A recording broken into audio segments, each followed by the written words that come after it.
सभी भक्तजनों को मेरा सत सत नमन।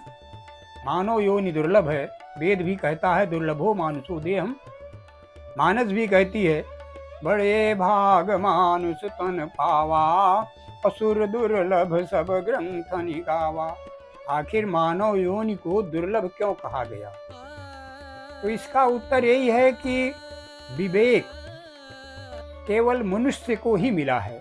अन्य जितनी भी योनियां हैं उनमें केवल भोगने के लिए उनको केवल भोगना ही है, लेकिन विवेक माने अच्छे और बुरे का ज्ञान केवल मनुष्य को ही है। इसलिए मानव योनि को दुर्लभ कहा गया। अब मानव योनि की सफलता कहाँ पर है, किस बात पर है?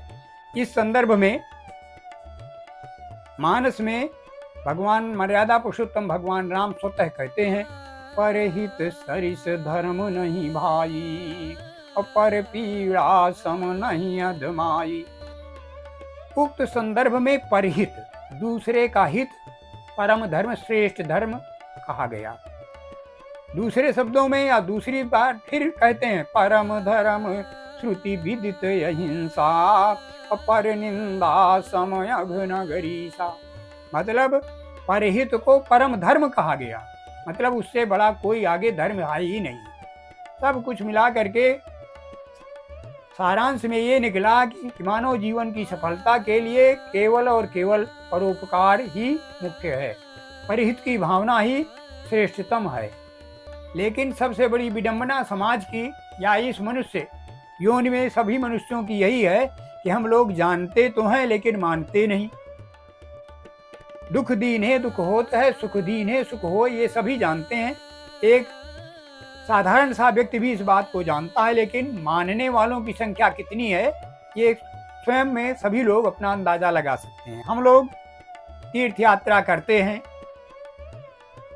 भागवत महापुराण सुनते हैं, भोलेनाथ के मंदिर में जाते हैं, जल बेल पत्र धतूरा सब कुछ अर्पित करते हैं, लेकिन परहित की भावना अगर मन में नहीं है, अगर हमारी धारणा में नहीं है, तो मैं ये तो नहीं कहूँगा कि वो पूजा बेकार है, लेकिन उसका वास्तविक आनंद या वास्तविक परिणाम जो हमें मिलना चाहिए वो मिलने में संदेह है। क्योंकि भोले देवों के देव महादेव स्वतः कहते हैं कि मुझे प्रसन्न करने के लिए केवल दो चीजें जरूरी हैं, क्षमाशील जे परोपकारी, ते नर मोहि प्रिय जथा खरारी।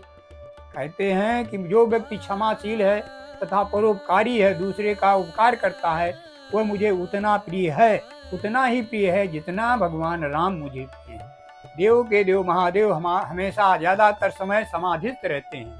उनकी समाधि टूटने के लिए श्रद्धा का होना बहुत जरूरी है, परोपकार की भावना परिहित की भावना का होना बहुत जरूरी है।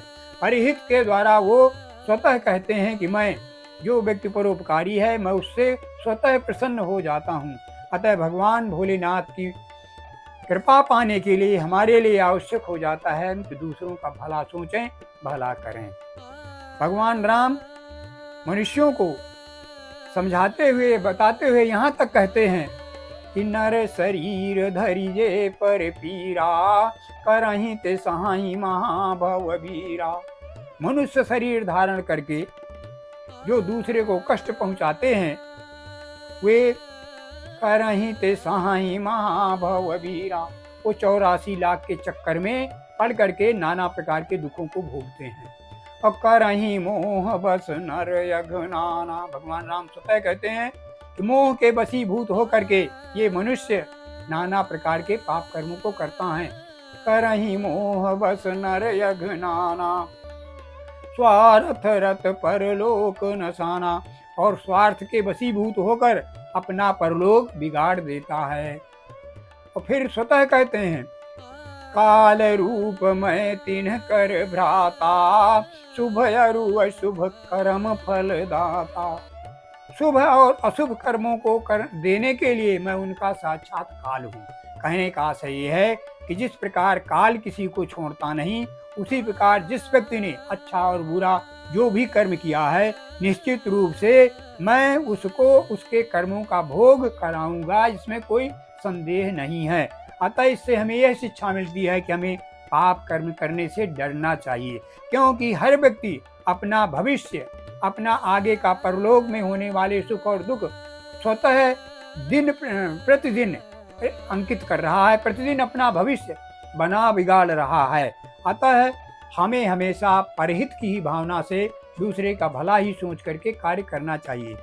लेकिन हम सब लोग इस बात को जानते तो हैं, लेकिन मानते नहीं हैं। देवालयों में जाएंगे, इस समय शिवालयों में भारी गूंज चल रही है, चारों तरफ जयकारे लग रहे हैं, लेकिन ये तो भागवत पुराण हो रही है, मानस का पाठ हो रहा है, मंत्र जप हो रहा है, ये सारी चीजें अच्छी बात हैं, हर व्यक्ति को करना चाहिए। लेकिन वास्तव में अगर हम परोपकार की भावना नहीं रखते, परहित नहीं करते, तो ये अच्छा होते हुए भी उतना श्रेष्ठतम नहीं कहा जा सकता जितना परहित। क्योंकि राधा पुरुषोत्तम भगवान राम ने स्वतः कहा है, परम धर्म श्रुति विदित अहिंसा, परम धर्म श्रुति विदित अहिंसा। भगवान राम कहते हैं, वेद शास्त्रों में वर्णित अहिंसा, अहिंसा माने मनसा वाचा कर्मणा किसी को कष्ट न देना परम धर्म है। इससे बड़ा कोई धर्म है ही नहीं। इसलिए मंदिर जाना, पूजा पाठ करना, माला जपना, यज्ञ करना निश्चित रूप से कल्याणकारी है, इसमें कोई संदेह नहीं। लेकिन परहित की भावना सर्वोत्तम है। दुख दीने दुख होत है, सुख दीने सुख होए, इसको हमेशा याद रखना चाहिए। किसी भी प्राणी मात्र के प्रति दुर्भावना, दुर्विचार, उसको दुखी करने, उसको कष्ट पहुंचाने का कार्य अगर हम नहीं करते तो हमारा मानव जीवन सफल है, हमारी मानव देह सार्थक है, हम सफल हैं।